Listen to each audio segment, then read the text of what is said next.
All right, let's get right into it. We're going to dive into one of the biggest, most fascinating debates happening in AI right now. It's basically a showdown between two totally different ways of building a thinking machine, and the crazy idea of mashing them together to create something brand new. Okay, so let's just start with the biggest question there is, right? Will a computer ever really think like a human? Or go beyond us? It's pretty much the holy grail of AI research. But what if the main path we're on right now is actually a dead end? Well, turns out that's exactly what a lot of the experts is starting to think. When the Association for the Advancement of Artificial Intelligence, we're talking the top minds in the field, polled its own members, a huge majority said that today's approach, the one that powers everything, it's just not going to be enough to get us all the way there. So let's meet that reigning champion. In one corner, you've got the heavyweight, the dominant force in AI today, the neural network. You've absolutely used these, probably even today. Neural networks are the engines behind tools like ChatGPT. They are absolute masters at one thing, finding patterns in just unbelievable amounts of data. They're the reason we're having this huge AI moment.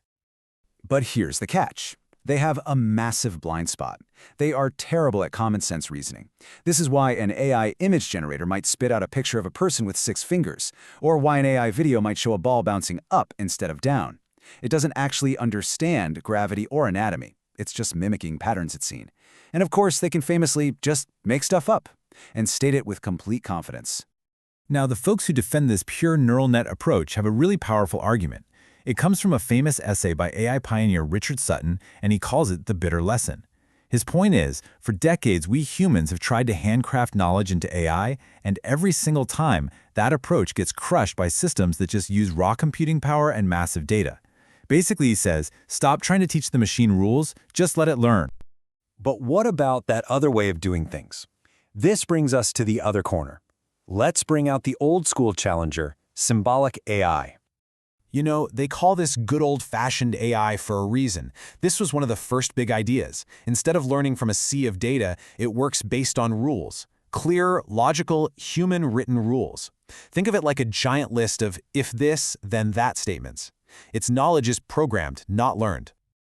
So when you put them side by side, it's pretty amazing. They are almost perfect opposites. Neural nets are creative, but they're a black box. You have no idea how they reached a conclusion. Symbolic AI is totally transparent and logical. You can follow its reasoning step by step, but it's rigid and can't handle messy, real-world ideas that don't fit into neat little rules. And this is where things get really interesting. What if you didn't have to choose a side? What if you could take the creative, pattern-matching genius of a neural net and combine it with the rock-solid logic of a symbolic system? This is the great AI mashup. And this idea is picking up some serious steam. Gary Marcus, who's been one of the loudest voices for this kind of hybrid approach for years, kind of feels like he's finally being proven right. The big philosophical war between the two camps is starting to end, not with one side winning, but with a truce. But you know, for a lot of the researchers who are actually in the labs building this stuff, like Leslie Kaelbling at MIT, this isn't about philosophy. It's about being practical. I love her quote, "I'm a magpie. I'll do anything that makes my robots better." It's not about which idea is more elegant. It's about what actually works. And the thing that a lot of people now think will work is called neuro-symbolic AI. That's the official name for this hybrid.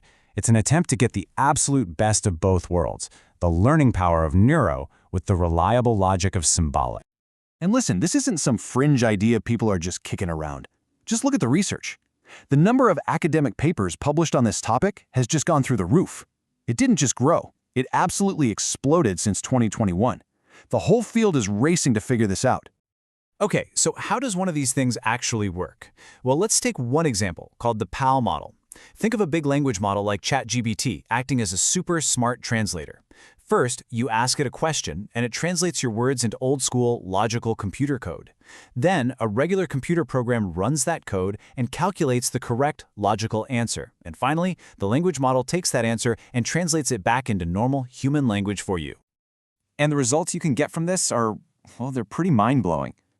In one key experiment, a robot using this kind of hybrid approach needed only 10% of the training data to reach 99% accuracy, compared to a robot using a standard neural network. Think about that for a second. The exact same performance with a tiny fraction of the data. That isn't just a small improvement, that's a gigantic leap. Okay, so if this is so great, why isn't everything neurosymbolic already? Well, because building it is an incredibly difficult challenge. Some researchers have started calling it building the two-headed beast. And that phrase really gets to the heart of the problem. As computer scientist William Regley puts it, you're not just adding a new feature, you're trying to design a fundamentally new kind of intelligence, with two completely different kinds of minds that somehow have to work together perfectly. And the hurdles are just huge. I mean, first, how in the world do you write down something as messy and full of exceptions as human common sense into a set of computer rules? Then, how do you get these two very different systems to actually talk to each other and integrate, instead of just sitting side by side? We might even need totally new kinds of computer hardware, new chips, designed just for this. And you definitely can't just duct tape them together and hope for the best. There is this great example where researchers asked an early version of GPT-3 to write some symbolic code. And at first glance, the code it wrote looked right. But when they actually checked it, they realized it was, and this is a direct quote, absolutely garbage. It was full of basic, nonsensical errors. It just proves that getting them to truly integrate is the hardest part of this whole puzzle. So what's the end game? Why go through all this trouble? The ultimate hope, the real dream, is to create an AI that doesn't just learn the rules that we humans give it. The goal is to build an AI that can discover its own symbolic rules, to invent new concepts in math or physics or medicine that we haven't even thought of yet.